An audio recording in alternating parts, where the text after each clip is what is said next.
हिंदी साहित्य quick revision with आरती शर्मा। दोस्तों, आपको मेरे चैनल पसंद आए तो इसे लाइक करें, शेयर करें, सब्सक्राइब करें। साथ ही साथ मेरे वीडियोस के अगले नोटिफिकेशंस को पाने के लिए बेल आइकन को प्रेस करें। दोस्तों, आज हम करेंगे हिंदी उपन्यासों का पार्ट 6। ठीक है, तो ध्यान से समझे। पार्ट 6 करेंगे हम, जिसमें हम देखेंगे तृतीय उत्थान यानी प्रेमचंदोत्तर युग के उपन्यास एवं उपन्यासकार। ठीक है, तो ध्यान दे दोस्तों, देखते हैं अगले उपन्यासकार। ये बात ध्यान रखें कि अब जो हम पढ़ेंगे वो प्रेमचंद उत्तर यानी प्रेमचंद के बाद के, ठीक है, बाद के युग के उपन्यासकार हैं। ठीक, तो गौर करेंगे दोस्तों, ये बातें भी ध्यान रखनी है। आपको प्रश्न पूछा जाता है कि प्रेमचंदोत्तर युगीन उपन्यासकार कौन कौन से हैं। ठीक है, तो ये बातें आपको ध्यान में रखनी होंगी। ठीक है, तो ध्यान से समझते जाएं दोस्तों। तो दोस्तों, सबसे पहले हमारे सामने है जैनेन्द्र कुमार।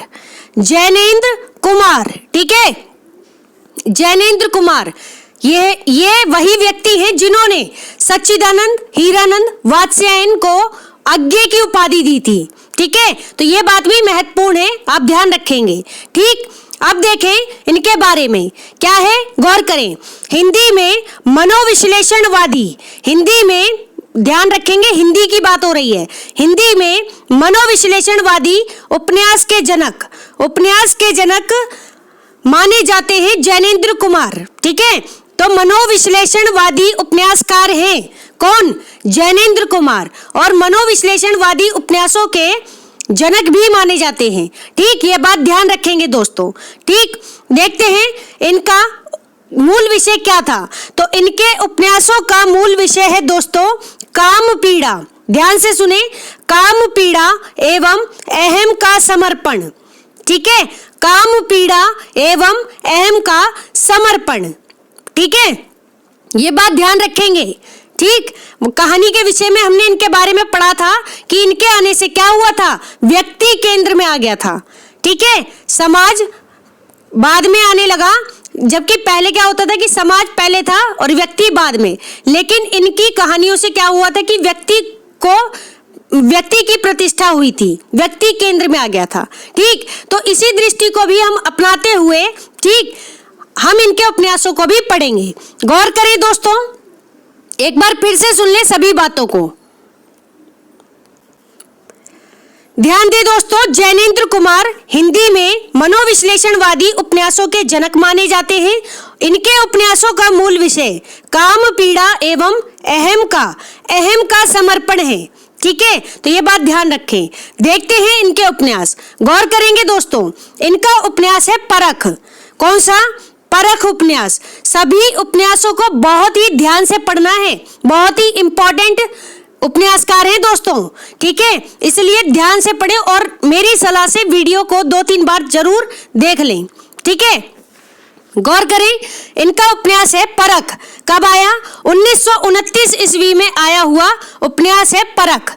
ठीक है, जिसके अंतर्गत इन्होंने प्रेम का आदर्शीकरण का चित्रण किया है। प्रेम का आदर्शीकरण का चित्रण किया है। ठीक है, ध्यान रखेंगे किस उपन्यास में? परख उपन्यास में। ठीक, कब आया? 1929 में। इसके बाद है दोस्तों इनका अगला उपन्यास सुनीता। कौन सा? अगला उपन्यास है सुनीता। कब आया? 1934 ईस्वी में आया हुआ जैनेन्द्र कुमार जी का उपन्यास है सुनीता। ठीक है, जिसके अंतर्गत इन्होंने श्रीकांत, सुनीता एवं हरिप्रसन्न के मनोभावों का विश्लेषण किया है। एक बार फिर से सुनेंगे। सुनीता उपन्यास में जैनेन्द्र ने श्रीकांत, सुनीता एवं हरिप्रसन्न, ठीक है, इन तीनों पात्रों के मनोभावों का विश्लेषण किया है। ठीक है, और कब आया? 1934 में आया हुआ उपन्यास है, ध्यान रखें। इसके बाद इनका अगला उपन्यास है त्याग पत्र। बहुत ही इंपॉर्टेंट उपन्यास। ठीक है, त्याग पत्र कब आया दोस्तों? 1937 ईस्वी में आया हुआ जैनेन्द्र का उपन्यास है त्याग पत्र, जिसके अंतर्गत इन्होंने स्त्री के विद्रोही व्यक्तित्व का चित्रण किया है। ठीक है, तो जैनेन्द्र ने अपने उपन्यास त्यागपत्र में स्त्री के विद्रोही व्यक्तित्व का चित्रण किया है। बड़ी बात है दोस्तों, ठीक है, बहुत ही बड़ी बात है कि ऐसा स्त्री के द्वारा विद्रोह का चित्रण कौन कर रहा है, एक पुरुष कर रहा है, ठीक है, तो ये बहुत बड़ी बात है, ठीक है। तो स्त्रियों के समर्थन में आवाज उठाना ये अपने आप में बहुत ही बड़ी बात है, मैं ऐसा मानती हूँ, ठीक। तो ध्यान दें, इस दृष्टि से यह उपन्यास बहुत ही महत्वपूर्ण है। कभी समय मिले तो आप इसे पढ़ करके जरूर देखना, ठीक है। मृणाल इसकी पात्र है, ठीक। गौर करें दोस्तों, कल्याणी उपन्यास, इनका अगला उपन्यास है कल्याणी। कब आया?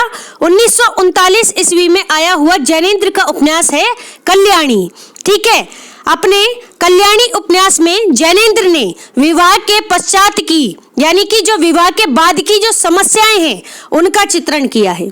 तो विवाह के बाद जो उत्पन्न होती हैं समस्याएं, उनका चित्रण किया है किसने? जैनेंद्र ने। किसमें? अपने उपन्यास कल्याणी में। कब आया? 1939 ईस्वी में आया हुआ उपन्यास है, ठीक है, ध्यान रखें। इसके बाद इनका अगला उपन्यास है दोस्तों सुखदा। कौन सा? सुखदा उपन्यास। कब आया? 1952 ईस्वी में आया हुआ उपन्यास है सुखदा, ठीक है। सुखदा उपन्यास में जैनेंद्र ने, ध्यान से सुने, जैनेंद्र ने नायिका सुखदा, तो इस उपन्यास की पात्र हैं दोस्तों नायिका कौन?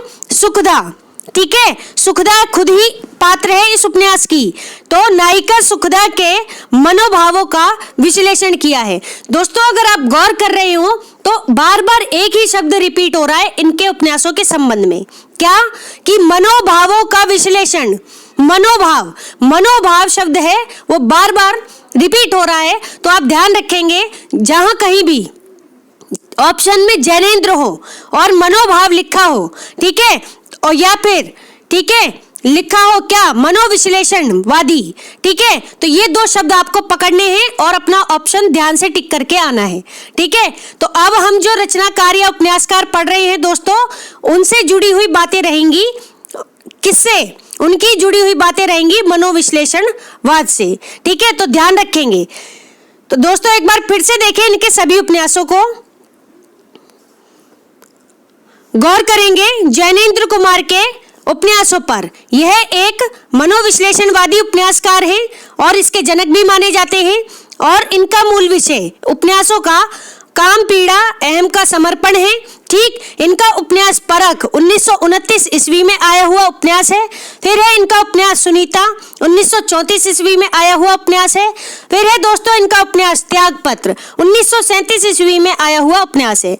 इसके बाद है दोस्तों कल्याणी, 1939 ईस्वी में आया हुआ उपन्यास है कल्याणी, ठीक। इसके बाद है दोस्तों सुखदा।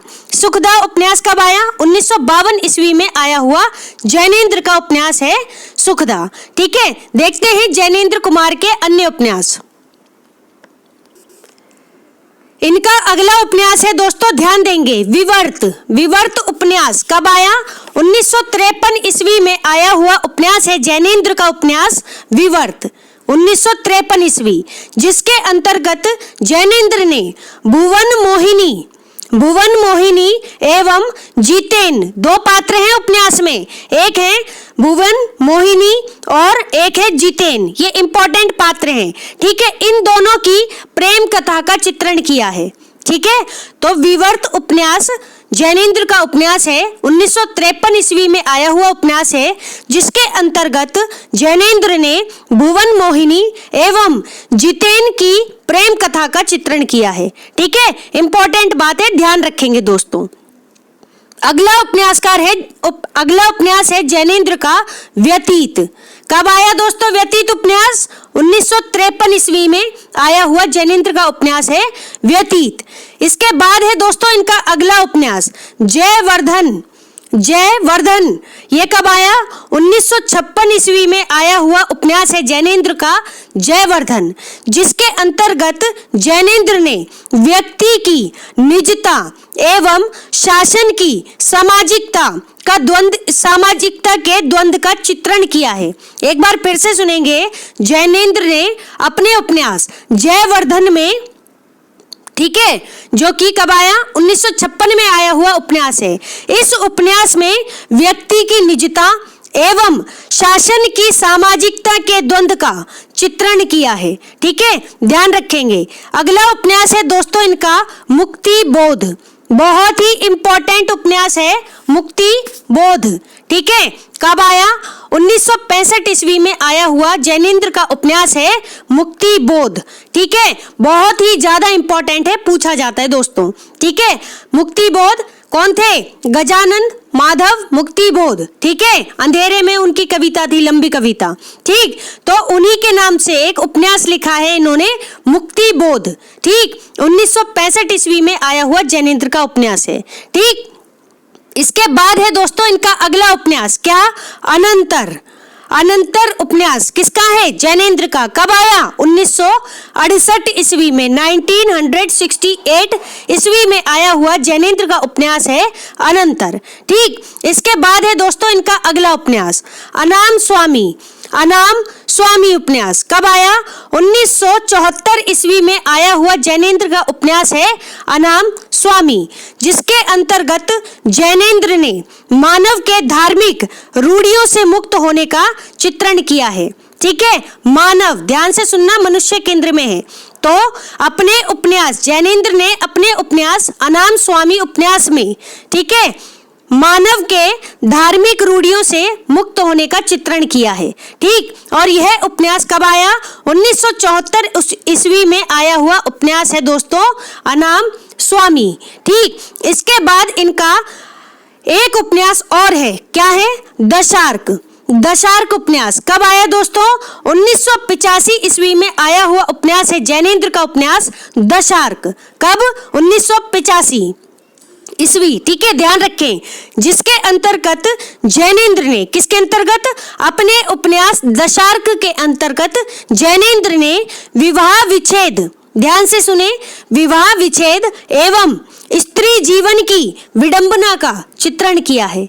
विवाह विच्छेद एवं स्त्री जीवन की विडंबना का चित्रण किया है किसमें? जैनेंद्र ने अपने उपन्यास दशार्क में। कब आया? 1985 ईस्वी में आया हुआ उपन्यास है। ठीक है, एक बार फिर से सुने सभी उपन्यासों को,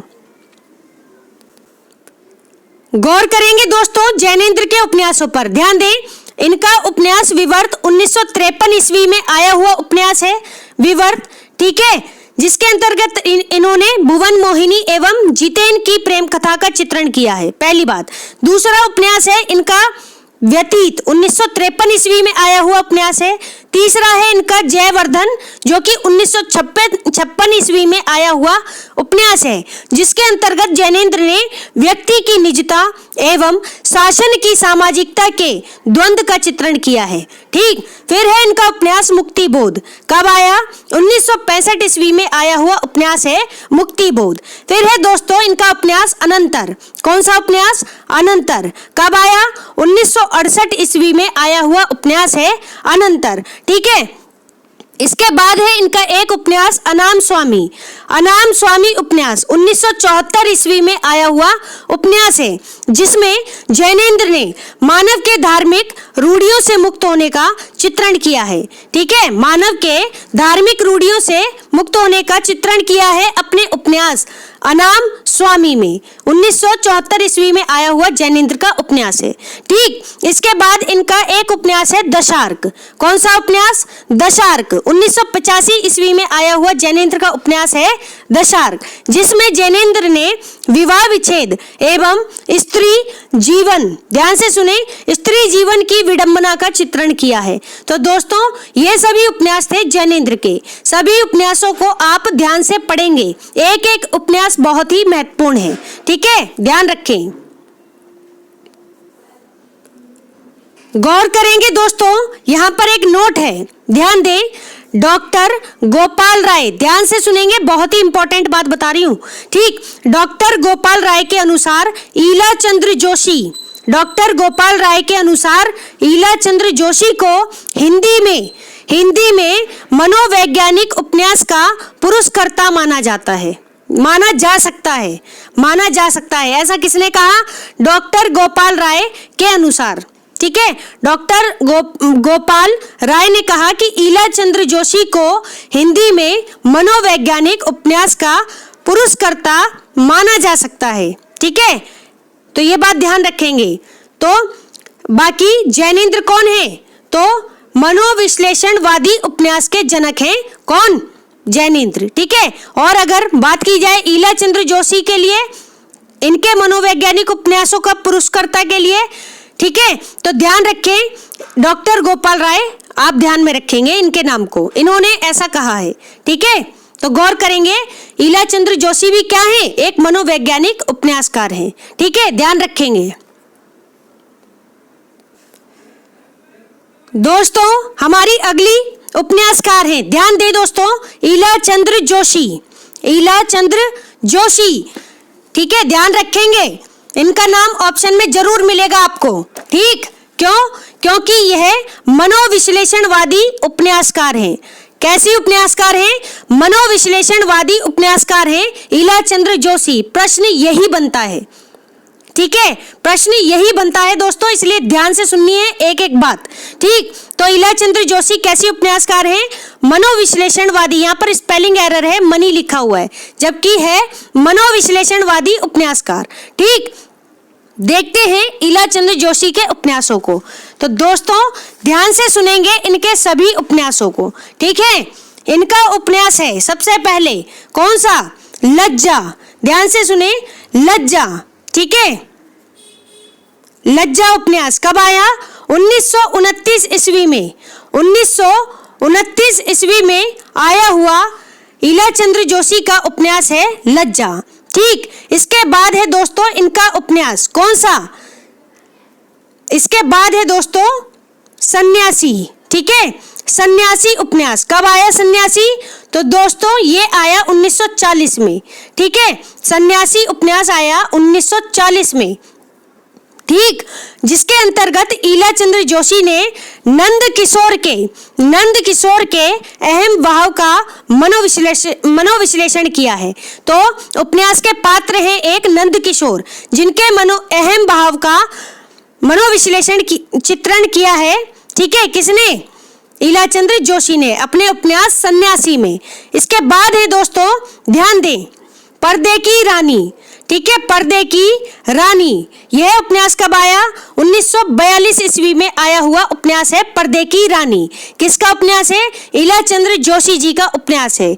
इसमें यानी पर्दे की रानी उपन्यास में ईला चंद्र जोशी जी ने मानसिक विकृतियों के व्यक्तियों के चित्र की मनोवैज्ञानिक व्याख्या की है। कैसे? मानसिक विकृतियों के व्यक्तियों के चरित्र की मनोवैज्ञानिक व्याख्या की है। ठीक है, किसमें? पर्दे की रानी उपन्यास में। कब आया उपन्यास? 1942 ईस्वी में। किसका है? ईला चंद्र जोशी जी का उपन्यास है, ध्यान रखें। इसके बाद है इनका एक उपन्यास प्रेत और छाया।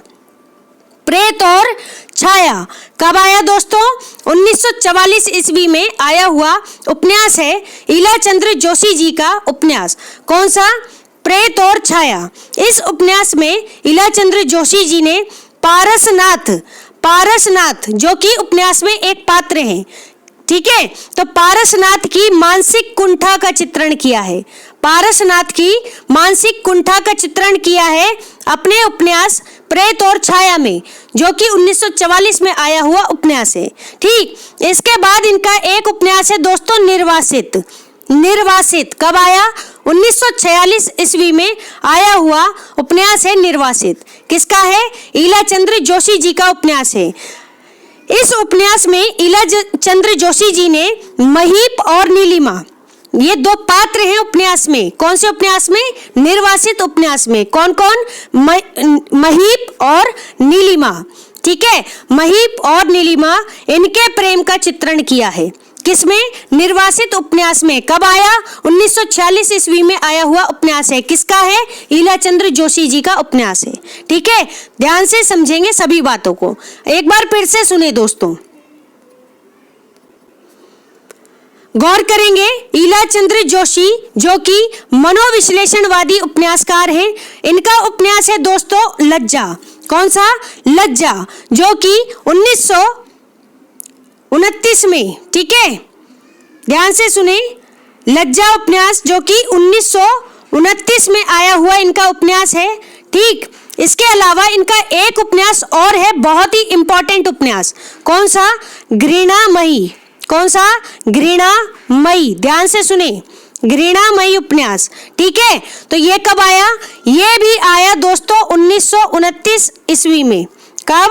1929 ईस्वी में आया हुआ उपन्यास है ईला चंद्र जोशी जी का उपन्यास घृणामयी, जिसमें इन्होंने एक युवती के पश्चाताप का चित्रण किया है। ठीक है, एक युवती के पश्चाताप का चित्रण किया है अपने उपन्यास घृणामयी में। ठीक है, और ये कब आया? 1929 ईस्वी में आया हुआ उपन्यास है। ठीक है, और यही उपन्यास यानी कि घृणामयी उपन्यास ही, ठीक है, 1950 में, कब? 1950 में लज्जा शीर्षक से, लज्जा नामक शीर्षक से प्रकाशित हुआ। तो दोस्तों यहाँ पर थोड़ा सा एरर है, ठीक, टाइपिंग एरर हो गया है, तो ध्यान रखें। मेन उपन्यास कौन सा है? घृणामयी है, जो कि 1929 ईस्वी में आया। ठीक, और इसी उपन्यास को, ठीक है, इसी उपन्यास को लज्जा शीर्षक से 1950 में प्रकाशित करवाया गया। ठीक है, ध्यान रखेंगे, ये कुछ बात थी महत्वपूर्ण रह गई थी, बताना जरूरी थी, इसलिए मैं आपको बता रही हूँ। ठीक, और ध्यान रखें, इस उपन्यास में यानी घृणामयी उपन्यास में एक युवती के पश्चाताप का चित्रण है दोस्तों, पश्चाताप का चित्रण। तो ध्यान रखेंगे, ईला चंद्र जोशी का पहला उपन्यास है, बहुत ही महत्वपूर्ण उपन्यास है घृणामयी। ठीक है, ध्यान रखेंगे। इनका अगला उपन्यास है दोस्तों, कौन सा? सन्यासी, जो कि 1940 ईस्वी में आया हुआ उपन्यास है, जिसमें इन्होंने नंद किशोर के अहम भाव का मनोविश्लेषण किया है। ठीक, सन्यासी में। फिर है पर्दे की रानी, जो कि 1942 ईस्वी में आया हुआ ईला चंद्र जोशी जी का उपन्यास है। इसमें इन्होंने मानसिक विकृतियों के व्यक्तियों के चरित्र की मनोवैज्ञानिक व्याख्या की है। ठीक दोस्तों, हम देखेंगे अगला उपन्यास, ईला चंद्र जोशी का अगला उपन्यास है दोस्तों प्रेम और छाया। यहाँ पर एरर है, ठीक है, प्रेत नहीं है, प्रेम है, ध्यान से समझे, प्रेत नहीं है, प्रेम है, प्रेम और छाया। ठीक, प्रेम और छाया उपन्यास 1944 ईस्वी में आया हुआ ईला चंद्र जोशी जी का उपन्यास है। ठीक है, जिसके अंतर्गत इन्होंने पारसनाथ की मानसिक कुंठा का चित्रण किया है। किसका? पारसनाथ की मानसिक कुंठा का चित्रण किया है। पारसनाथ प्रेम और छाया उपन्यास के कौन है? पात्र हैं, ध्यान रखें। इसके बाद इनका एक उपन्यास है दोस्तों, कौन सा? निर्वासित। निर्वासित उपन्यास कब आया? 1946 में आया। इस उपन्यास के पात्र हैं दोस्तों कौन? महीप और नीलिमा। महीप और नीलिमा, और इन्हीं के प्रेम का चित्रण किया है किसने? ईला चंद्र जोशी जी ने। देखते हैं इनके अन्य उपन्यास, गौर करेंगे दोस्तों। यहाँ पर ईला चंद्र जोशी जी का एक उपन्यास है, कौन सा? मुक्ति पथ। मुक्ति पथ कब आया? 1948 ईस्वी में आया हुआ उपन्यास है मुक्ति पथ। ठीक है, इसके बाद इनका एक उपन्यास है दोस्तों सुबह के भूले। सुबह के भूले कब आया? 1951 ईस्वी में आया हुआ उपन्यास है सुबह के भूले। ठीक, फिर है इनका एक उपन्यास जिप्सी। कौन सा? जिप्सी, ध्यान रखेंगे कब आया? 1952 ईस्वी में आया हुआ उपन्यास है जिप्सी। ठीक है, जिसके अंतर्गत ईला चंद्र जोशी जी ने मनोविश्लेषणवाद एवं सामाजिक भावना का समन्वय किया है। किसमें? अपने उपन्यास जिप्सी में। ठीक है, तो जिप्सी उपन्यास के अंतर्गत ईला चंद्र जोशी जी ने मनोविश्लेषणवाद एवं सामाजिक भावना का समन्वय किया है। कब आया उपन्यास जिप्सी? तो आया 1952 ईस्वी में जिप्सी, ध्यान रखें। इसके बाद इनका बहुत ही महत्वपूर्ण उपन्यास है दोस्तों, और प्रसिद्ध उपन्यासों में से एक है जहाज का पंछी। कौन सा? जहाज का पंछी कब आया दोस्तों उपन्यास? 1954 ईस्वी में। 1954 ईस्वी में आया हुआ उपन्यास है जहाज का पंछी। ईला चंद्र जोशी जी का उपन्यास है, जिसके अंतर्गत इन्होंने ईमानदार एवं आदर्शवादी व्यक्ति के कष्टों का चित्रण किया है। ठीक है। तो जहाज का पंछी उपन्यास 1954 में आया हुआ ईलाचंद्र जोशी जी का उपन्यास है, जिसके अंतर्गत इन्होंने ईमानदार एवं आदर्शवादी व्यक्ति के कष्टों का चित्रण किया है। ठीक है, ध्यान से समझे इस बात को, बहुत ही इंपॉर्टेंट है। इसके बाद इनका अगला उपन्यास है दोस्तों ऋतु चक्र। कौन सा? ऋतु चक्र। कब आया? 1969 ईस्वी में, 1969 ईस्वी में आया हुआ उपन्यास है ऋतु चक्र, जिसमें ईलाचंद्र जोशी जी ने आधुनिकता के नाम पर पनपती विसंगति का चित्रण किया है। आधुनिकता के नाम पर पनपती विसंगति का चित्रण किया है ईलाचंद्र जोशी जी ने अपने उपन्यास ऋतु चक्र में। ध्यान रखेंगे। इसके बाद है दोस्तों एक उपन्यास इनका, कौन सा? भूत का भविष्य। भूत का भविष्य कब आया? 1973 ईस्वी में आया हुआ उपन्यास है भूत का भविष्य। ठीक है, ध्यान रखेंगे। फिर है इनका एक उपन्यास दोस्तों, कौन सा? कवि की प्रेयसी। कवि की प्रेयसी बहुत ही इंपॉर्टेंट, सभी उपन्यास इनके इंपॉर्टेंट है, तो आपको इन्हें भी अच्छे से पढ़ना है। ठीक, वीडियो में बहुत कम उपन्यासकार हैं इसमें, ठीक है, लेकिन यह है कि वीडियो आपका सबसे ज्यादा महत्वपूर्ण वीडियो होने वाला है। ठीक है, तो ध्यान रखेंगे दोस्तों। ठीक है, कुछ भी आपका वेस्ट नहीं है। आप सोच रहे हो आपका टाइम वेस्ट हो रहा है, बिल्कुल भी नहीं है। ठीक है, तो ध्यान रखिए, ये सारी चीजें आप ही के लिए हैं। ठीक, इसलिए मन से पढ़ें और ढंग से पढ़ें, बात ध्यान रखें। ठीक है, तो गौर करें। कवि की प्रेयसी। कवि की प्रेयसी उपन्यास ईलाचंद्र जोशी जी का उपन्यास है, जो कि 1976 ईस्वी में आया हुआ उपन्यास है, 1976 ईस्वी में। ठीक है, बाकी मैंने बताया कि घृणामयी इनका उपन्यास 1929 में आया हुआ पहला उपन्यास है, जो कि 1950 में, ठीक है, 1950 ईस्वी में लज्जा शीर्षक से प्रकाशित हुआ। ठीक है, ध्यान रखेंगे। देखते हैं एक बार फिर से, गौर करेंगे दोस्तों। मुक्ति पथ ईलाचंद्र जोशी का उपन्यास है, जो कि 1948 ईस्वी में आया हुआ उपन्यास है। ठीक है, मुक्ति पथ। इसके बाद है सुबह के भूले। सुबह के भूले 1951 ईस्वी में आया हुआ ईलाचंद्र जोशी जी का उपन्यास है। फिर है जिप्सी, जो कि 1952 ईस्वी में आया हुआ उपन्यास है, जिसमें इन्होंने मनोविश्लेषणवाद एवं सामाजिक भावना का समन्वय किया है। फिर है इनका उपन्यास जहाज का पंछी, जो कि 1954 ईस्वी में आया हुआ उपन्यास है। इसमें ईलाचंद्र जोशी जी ने ईमानदार एवं आदर्शवादी व्यक्ति के कष्टों का चित्रण किया है। फिर है दोस्तों इनका उपन्यास ऋतु चक्र। ऋतु चक्र 1969 ईस्वी में आया हुआ उपन्यास है, जिसमें इन्होंने आधुनिकता के नाम पर पनपती विसंगति का चित्रण किया है। तो ध्यान रखेंगे सभी उपन्यासों को। फिर है इनका उपन्यास भूत का भविष्य, इंपॉर्टेंट है, भूत का भविष्य 1973 ईस्वी। फिर है कवि की प्रेयसी, ये एक उपन्यास है दोस्तों, 1976 ईस्वी में आया हुआ उपन्यास है। इसके बाद है दोस्तों घृणामयी, जो कि 1929 में आया हुआ उपन्यास है। बाद में यही उपन्यास 1950 ईस्वी में लज्जा नामक शीर्षक से प्रकाशित हुआ। ठीक है, ध्यान रखेंगे, लज्जा। तो ये सभी उपन्यास थे किसके? ईलाचंद्र जोशी जी के उपन्यास। ठीक है, ध्यान रखेंगे। तो दोस्तों हमारा आज का वीडियो यही समाप्त होता है। Thanks for watching. अगर आपको मेरे वीडियोस पसंद आ रहे हैं तो इन्हें लाइक करें, शेयर करें, मेरे चैनल को सब्सक्राइब करें। साथ ही साथ मेरे वीडियोस के अगले नोटिफिकेशंस को पाने के लिए बेल आइकन को प्रेस करें। धन्यवाद दोस्तों।